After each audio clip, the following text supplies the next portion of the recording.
Racikan Berita 1. Bismillahirrahmanirrahim. Assalamualaikum warahmatullahi wabarakatuh. Waalaikumsalam warahmatullahi wabarakatuh. Teman-teman, jumpa lagi di channel ini, channel yang ingin terus-menerus menjaga kewarasan, menghidupkannya, meluaskannya, dan kemudian mempersoalkan kewarasan-kewarasan itu. Alhamdulillah, penjaga kewarasan pada kali ini adalah Sobat Refli. Karena orang mengatakan saya sedang masuk rumah sakit jiwa kan. Itu siapa tuh yang ngomong gitu? Yang ngomong itu haters ya, buzzer. Ini ODGJ ya? ODGJ. RSJ gitu. Oke. Kasus yang nggak dibahas adalah kasus yang sangat mengganggu kewarasan kita. Oke. Sahrul Yassin Limpo. Oke. Sobat Refli, kalau saya coba petakan ya kasus Sahrul Yassin Limpo ini, dia tidak hanya membuat tumbang ketua KPK. Oke. Dan bahkan sekarang ada dua pimpinan KPK lain ya yang terserempet kasus ini dan sekarang sedang mulai masuk di dalam pusaran labirin kita. Iya. Ternyata ini juga masuk ke partai. Karena ada dana yang katanya diberikan kepada partai untuk tunjangan Idul Fitri. Ada juga kuatnon, kalau istilahnya untuk ke pas pampres. Andai benar iya. Seandainya benar. Jadi ini kemana-mana tuh, selain dana itu juga masuk kepada lingkungan-lingkungan tertentu di berbagai lini di masyarakat itu. Jadi kalau melihat kasus ini, apa pendapat yang Refli mau lihat? Oke, ini sobat BW ya? Sobat kewarasan. Sobat kewarasan. Jadi sobat kewarasan itu kalau di daerah kami Mas ya, itu Mas BW saya itu ngomong sesuatu ngajari buaya berenang. Nggak ada gunanya. Tapi karena ini untuk sobat BW kan, sobat kewarasan, itu kita dedikasikan ke sana. Jadi memang kalau saya lihat aspeknya macam-macam nih Mas ya. Karena saya hukum tata negara, aspek ke partai dulu. Ya, oke. Sayang sekali Indonesia itu tidak mengenal yang namanya hukuman terhadap partai. Selalu diindividualisasi. Jadi orangnya. Dioknumkan. Dulu pernah dicoba yang namanya corporate liability kan, corporate responsibility. Jadi yang bisa dipidanakan itu corporate-nya. Nah, lalu kemudian bagaimana corporate ini kalau dianggap sebagai partai politik juga, ya kan? Gitu. Tapi belum pernah terjadi karena the only penguasa yang bisa mempilotkan, membubarkan partai politik hanyalah pemerintah melalui Jaksa Agung dan itu ke Mahkamah Konstitusi. Sehingga apapun kasus korupsi yang melibatkan partai politik itu selalu dianggap personal responsibility, tidak pernah institusional sifatnya. Padahal dia oknums. Karena banyak dia oknums. Pakai S. Banyak banget. Nah, padahal kalau di Thailand misalnya karena saya pernah memantau pemilu di sana, mereka melihat kalau yang melibatkan inner circle, pengurus inti, maka itu bisa dihukum partainya. Nah, misalnya hukumannya adalah hukuman tidak boleh mengikuti pemilu berikutnya. Atau dihukum partainya dibekukan selama 5 tahun, tidak boleh mengikuti aktivitas politik apapun. Itu apapun kasus korupsinya atau hanya korupsi di bidang dalam kaitannya dengan proses demokratisasi itu. Jadi ada election proses yang ada korupsinya. Enggak, korupsi yang melibatkan partai. Melibatkan bukan di proses election. Iya, melibatkan inner circle-nya. Nah, itu kan untuk menjaga governance partai politik tersebut. Nah, Indonesia kan tidak pernah ada sebesar apapun korupsinya, maka yang disalahkan adalah oknum yang terlibatnya. Padahal kalau kita lihat misalnya setoran itu ke partai, kan lewat partai bukan lewat langsung ke orang kan. Itu satu, menurut saya satu catatan kita kalau kita ingin betul-betul clear yang namanya political corruption ini kan. Itu ada satu PR menurut saya. Walaupun susah. Ini bisa nggak kita dalemin? Refli, kan tadi sudah disebut corporate kena. Iya. Partai itu kan public corporate, public institution, itu yang kemudian mau istilahnya analogikan. Jadi karena hukum korupsi kita bisa mempidanakan corporate, bisa nggak corporate itu dianggap sebuah entitas partai politik? Tentu kan kalau kita bicara pendekatan yang limitatif, corporate kan is corporate, ya kan? Tetapi kalau partai politik beda lagi, ya kan? Nah, tetapi ini kan sesungguhnya kan tetap institusi kan. Nah, tetapi ijtihad itu sampai sekarang belum diterima. Gitu. Nah, yang menarik kan gini, kalau corporate, ada corporate yang dibangun memang untuk melakukan kejahatan. Jadi di covernya itu corporate itu. Nah, itu artinya corporate-nya memang harus kena sanksi gitu ya. Kena sanksi. Terus ada lagi dipidanakan. Ada lagi corporate itu sebenarnya sebagai lembaga yang bebas nilai, tapi oknum yang di situ itu yang tadi disebut dengan core board-nya itu terlibat. Jadi dia kemudian nggak bisa dipisahkan antara corporate dan makanya begini. Makanya kalau di Thailand itu, kalau keterlibatan itu secara rasional memang melibatkan pengurus intinya. Tapi pengurus intinya tentu tidak satu. Intinya adalah bahwa ada sebuah kesepakatan, ada sebuah tindakan, nah gitu yang memang secara rasional memang itu dianggap memang mewakili kepentingan partai politik tersebut. Nah sekarang misalnya gini, yang paling gampang, Lebaran tadi ya? Pemberian THR, gratifikasi di dalam. Kan sederhana, THR ini kan bisa dianggap institusionalisasi, bisa dianggap personal. Kalau saya kasih, misalnya gini, katakanlah seorang sekjen partai atau ketua partai misalnya minta uang kepada kadernya untuk bagi-bagi kepada kader di dalam partainya. Ya kan itu bukan tindakan personal itu kan, tindakan yang institusional. Jangan nilai besar dan kecilnya, ya kecil, tetapi bagaimana kalau nilainya gede sekali misalnya. Nah, cuma memang hukum korupsi kita itu kan tidak kejam terhadap partai politik. Tidak ada pembubaran partai politik meski berkali-kali mereka terlibat dalam korupsi. Tidak ada tuntutan untuk membubarkan partai-partai ini padahal mereka terlibat dalam korupsi. Beda sekali misalnya dengan katakanlah institusi tertentu yang ya mungkin dia mewakili moral, keagamaan dan lain sebagainya. Sekali saja langsung habis. Gitu. Padahal dalam sejarah penegakan hukum di kasus korupsi ada ketua partai yang diduga terlibat, bukan diduga, sudah terbukti terlibat. Sampai sekarang dihukum. Ada sekjen terlibat juga. Jadi artinya kalau sudah ketua partai dan sekjen itu the top, sudah ranking di dalam itu. Dan itu pengambil kebijakan kan. Nah, tinggal tergantung kita melihat kasus korupsinya yang terkait secara rasional ini ada kaitannya dengan partai atau pribadi. Nah, contoh misalnya dulu ada misalnya papa minta saham misalnya kan, atau jangan EKTP, ya kan?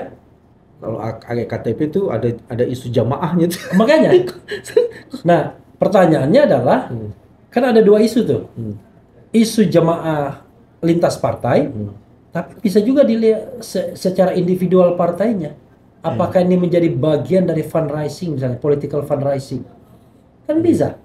Let's say dia dapat misalnya 5 juta US dollar, 4 juta masuk kantong dia, 1 juta masuk partai, kan berarti bagian dari political fundraising sesungguhnya. Nah itu nggak pernah disentuh wilayah itu. Dalam perkembangannya, pertanggungjawaban itu juga bisa diletakkan melalui satu argumen disebut dengan by omission. Kalau lembaga itu melakukan pembiaran terhadap satu kejahatan yang sudah faktual, dan kemudian dia juga bisa harus tarik bertanggung jawab. Dan dalam perkembangan sekarang bukan hanya korupsi, itu bukan hanya penyelenggara negara loh sobat. Di UNCIC itu juga dikenal yang disebut dengan corporate corruption. Korporasi yang dilakukan oleh swasta. Itu kayak HAM juga kan. Jadi kalau dulu HAM itu negara, tapi sekarang HAM bisa juga dilakukan oleh corporate. Misalnya pabrik nikel misalnya kan, itu kan let's say punya swasta, tapi kemudian dia merusak lingkungan, meminggirkan rakyat. Jadi bisa juga dilakukan oleh corporate. Jadi memang perkembangan itu luar biasa. Tapi yang tidak luar biasa di Indonesia adalah law enforcement-nya. Enforcement-nya masih biasa-biasa aja. SJL sekarang kita tarik ke KPK. Karena di KPK ini ada apa? Saya mau bilang paradoks di KPK ya. SJL yang diungkap kasusnya itu ternyata melibatkan pimpinan KPK. Pimpinan KPK itu tidak hanya ketua. Ada orang Hari lain ini ada persoalan salah satu komisioner yang disebut dengan Nurul Gufron diduga menggunakan itu disebut atau namanya itu? Sekarang udah mulai tersebut itu. Udah mulai tersebut di media-media itu. Karena Mas mau bilang pemimpin KPK yang disebut dengan Nurul Gufron, bukan nama aja ya? Nama. Oh, nama ya. Nurul Gufron itu sekarang diduga itu terlibat di dalam proses penempatan orang-orang tertentu yang menjadi bagian dari familinya itu ke Departemen Pertanian. Dan bahkan kemudian juga melibatkan Alex. Itu diduga seperti itu. Dan ini agak mengerikan. Itu yang disebut dengan trading in influence. Itu di dalam memperdagangkan pengaruh. Itu ternyata lembaga seperti KPK bisa kejebak. Jadi begitu dibongkar kasus SJL dan kasus itu dipakai untuk melakukan transaksi yang melibatkan penegak hukum di situ.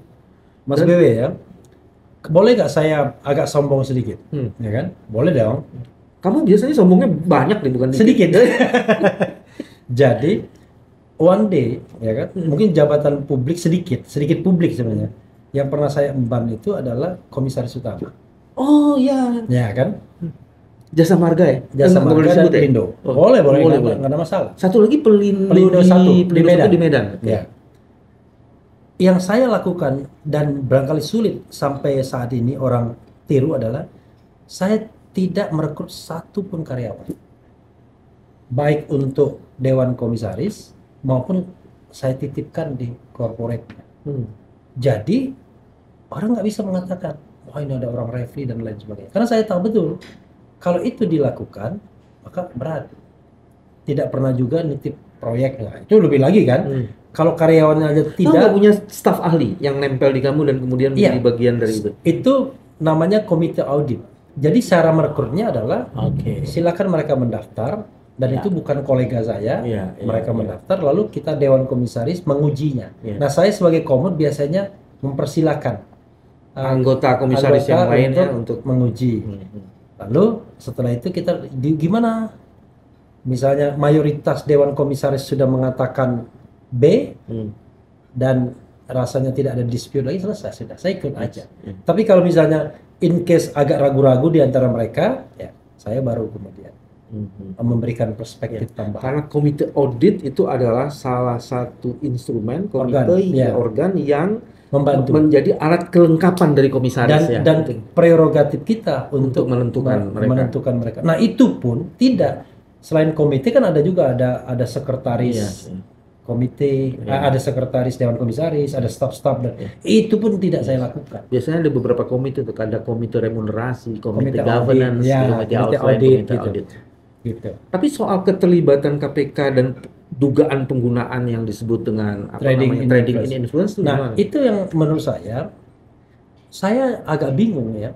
Seorang yang dengan kualifikasi bisa menjadi pimpinan KPK itu tidak apa istilahnya ya, tidak menjaga itu. Karena itu kan bukan hanya soal etika, tapi sudah korupsi, trading in influence ya kan, UNCIC, United Nations Convention Against Corruption. Nah kita sudah ratifikasi. Ya. Kan kalau misalnya etika, memang bangsa kita terkenal tidak tahu etika. Sudah salah berkali-kali pun masih sudah dinyatakan bersalah masih gunakan fasilitas ketua kan gitu.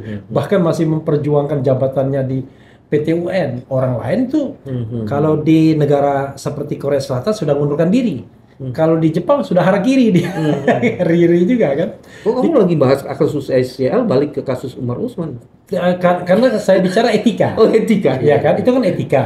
Nah, ini dalam kasus yang Nurul Gufron tadi kan ini bukan etika, tapi ini adalah pelanggaran hukum, korupsi, dan dia adalah anggota KPK atau pimpinan KPK. Kan kacau banget gitu loh cara gimana ya? Gimana? Saya tahu kalau misalnya kita yang namanya melanggar etika misalnya, udah titip dong anak gini, itu sering kita lakukan dan kita nganggap itu bukan pelanggaran. Tapi begitu ada UNCIC tadi, ya kan? Ya itu sudah trading in influence dan Anda harus tahu gimana. Kan saya tahu tuh berkali-kali KPK mengatakan trading in influence dan lain sebagainya untuk memperkenalkan konvensi PBB tersebut, ya kan? Yang dimana di kita belum masuk semua di dalam undang-undang pemberantasan korupsi kita. Belum dinormakan menjadi pasal Tapi paling tidak itu kan sudah harus menjadi pegangan.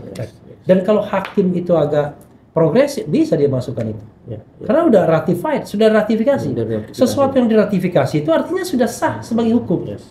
Gitu. Azas dan prinsip yang ada di dalam undang-undang yang diratifikasi itu harusnya juga menjiwai dan bisa menjadi referensi dan rujukan. Iya. Yang paling menarik sebenarnya di dalam kasus SJL ini, SJL diduga melakukan perbuatan melawan hukum itu kan dia mengutip dari pejabat-pejabat. Iya. Jadi, nah yang kemudian agak mengerikan itu hampir Biasanya itu seluruh- dengan ancaman nih kalau saya dengar. Ancaman Anda mau Yes. nomor baru atau isi ulang. Kalau nomor baru kan beda sama isi ulang. Gimana maksudnya beda? Ya kan ada sekjen, ada dirjen, ada direktur dan lain sebagainya. Kalau isi ulang itu tetap di jabatan yang sama. Oh, Kalau nomor baru artinya kan naik pangkat, Oh, naik atau orang pangkat. lain dan Oke, lain baik, sebagainya. baik. Itu yang saya dengar.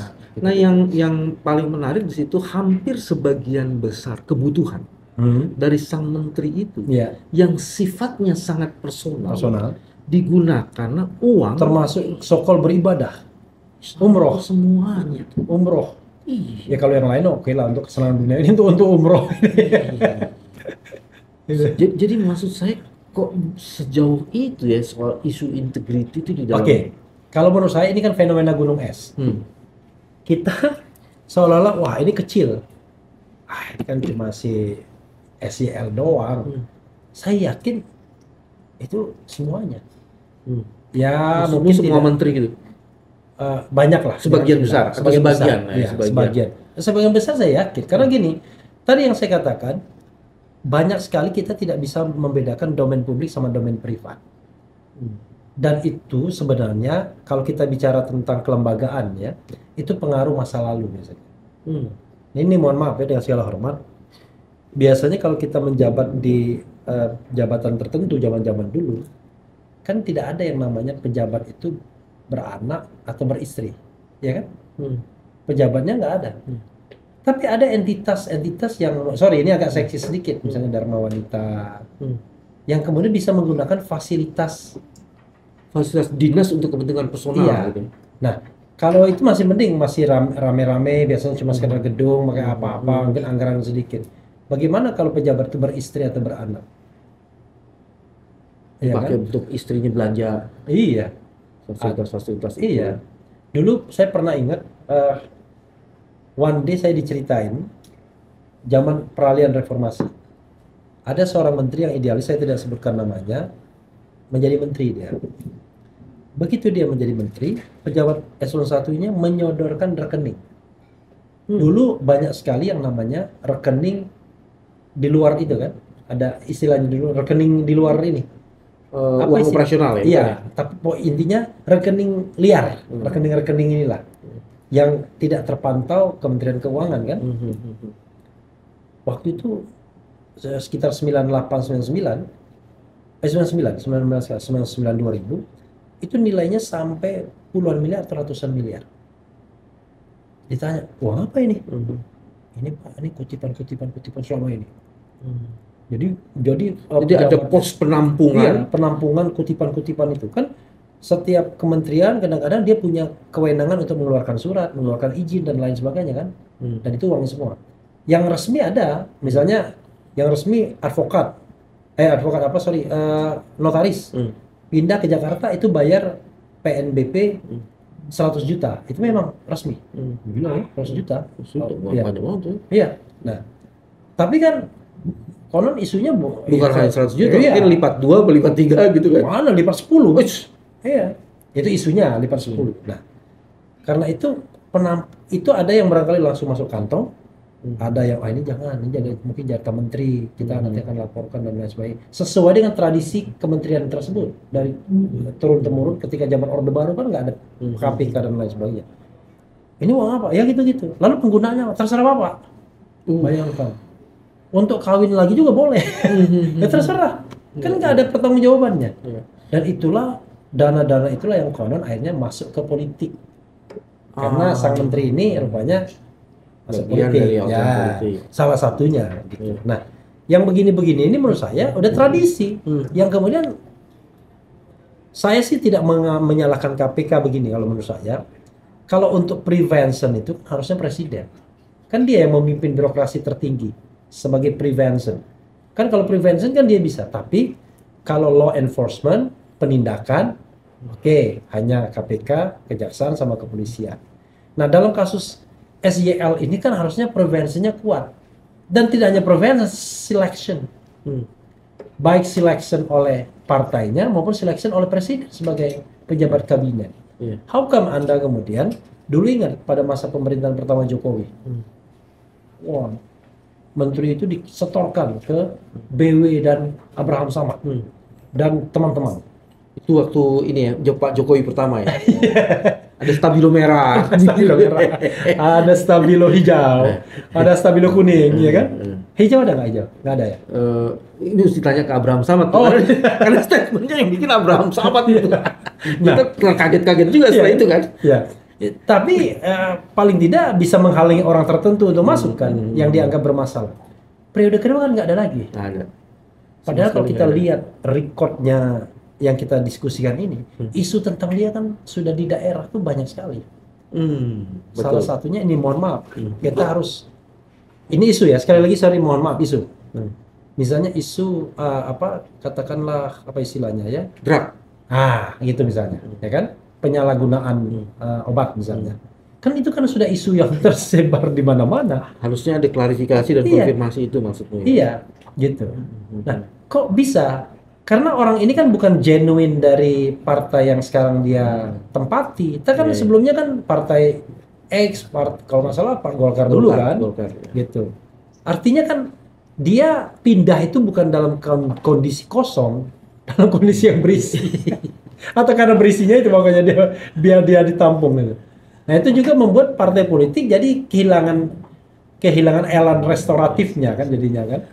Kalau begitu dari seluruh percakapan tadi sebenarnya memang dalam negara hukum yang demokratis ini partai tak bisa dinafikan, dia peran sangat strategis. Sangat strategis. Dan membangun partai yang mempunyai basis integritas itu menjadi sesuatu yang sangat ya. Dan integritas itu kalau dikerucutkan lagi, pertama adalah di sistem keuangannya. Ya. Harus jelas dari mana uangnya. Transparansi akhirnya. Transparansi dan accountability dalam financial system menjadi sesuatu. Jadi transparansi penerimaan, transparansi penggunaan. Dan pada kondisi itulah kemudian pentingnya negara memberi partai dana sehingga kemudian dia tidak perlu mencari-cari lagi dana. Iya. Itu ada 3 pilihan, Mas, kalau yang begitu memang. Jadi ada pilihan semua kebutuhan partai politik itu dipenuhi 100%. Yang kedua, partai disuruh nyari sendiri dan negara sama sekali tidak tanggung jawab. Atau ada bagian negara, ada bagian sana. Nah, yang jadi masalah adalah kalau ada kejelasan nggak apa-apa, tapi ruang gelapnya itu nggak tahan. Ini ada bagian negara per suara sekian, ya kan? Dulu per kursi kalau tidak salah, sekarang jadi per suara. Wow, jadi lumayan gede. Oke. Kalau kita kaitkan dengan operasional partai ya kecil sekali, sangat kecil. Bayar ATK, bayar staf sudah habis.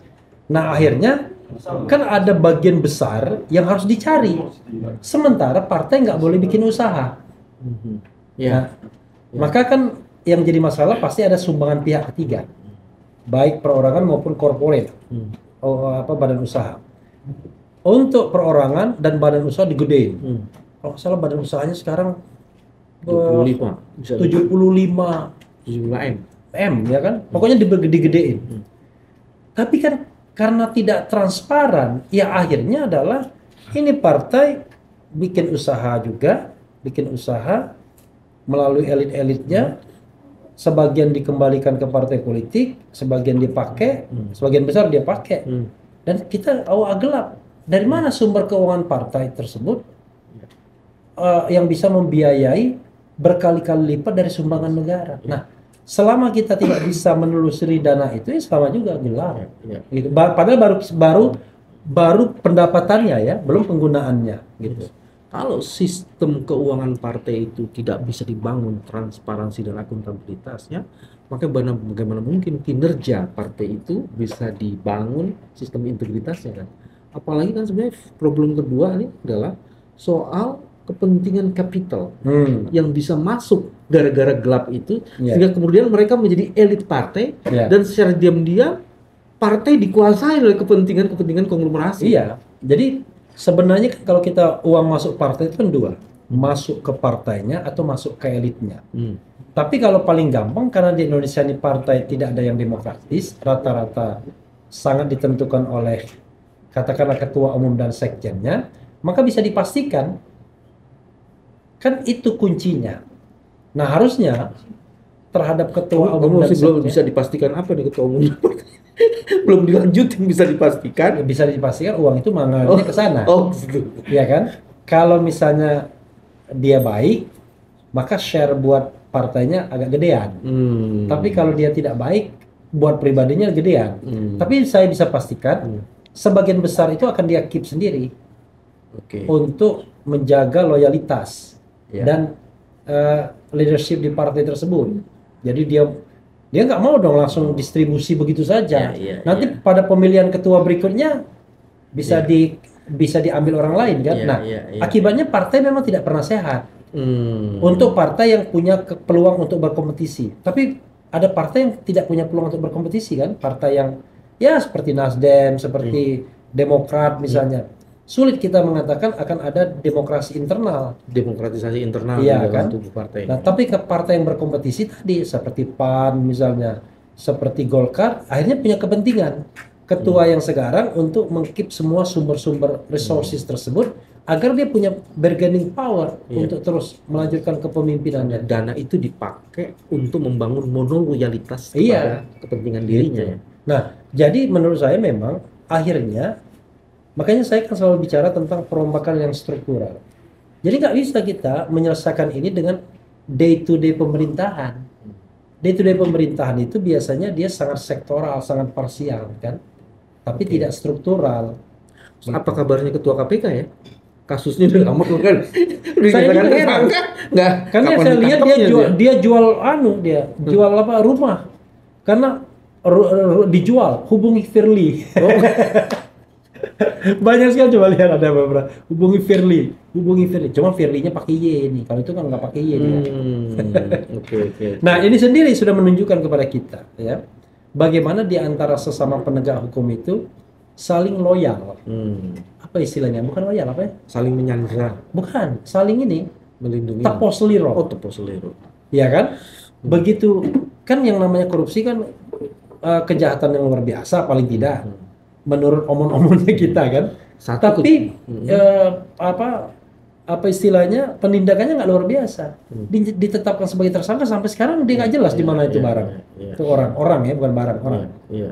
Dan karakter kedua dalam tipikor itu tidak pernah korupsi, dia well organized. Nah, jadi jangan-jangan itu menjadi bagian dari kepentingan bersama yang tidak dilindungi. Ya, jangan-jangan. Jadi akhirnya disuruh pergi aja. Kan beratnya begitu. Ya, saya gini. Kan kita ini kan ingin kebaikan negara ini kan. Menurut saya negara ini terlalu banyak di capture ya kan, dibajak oleh orang-orang yang secara formal kita kasih kekuasaan.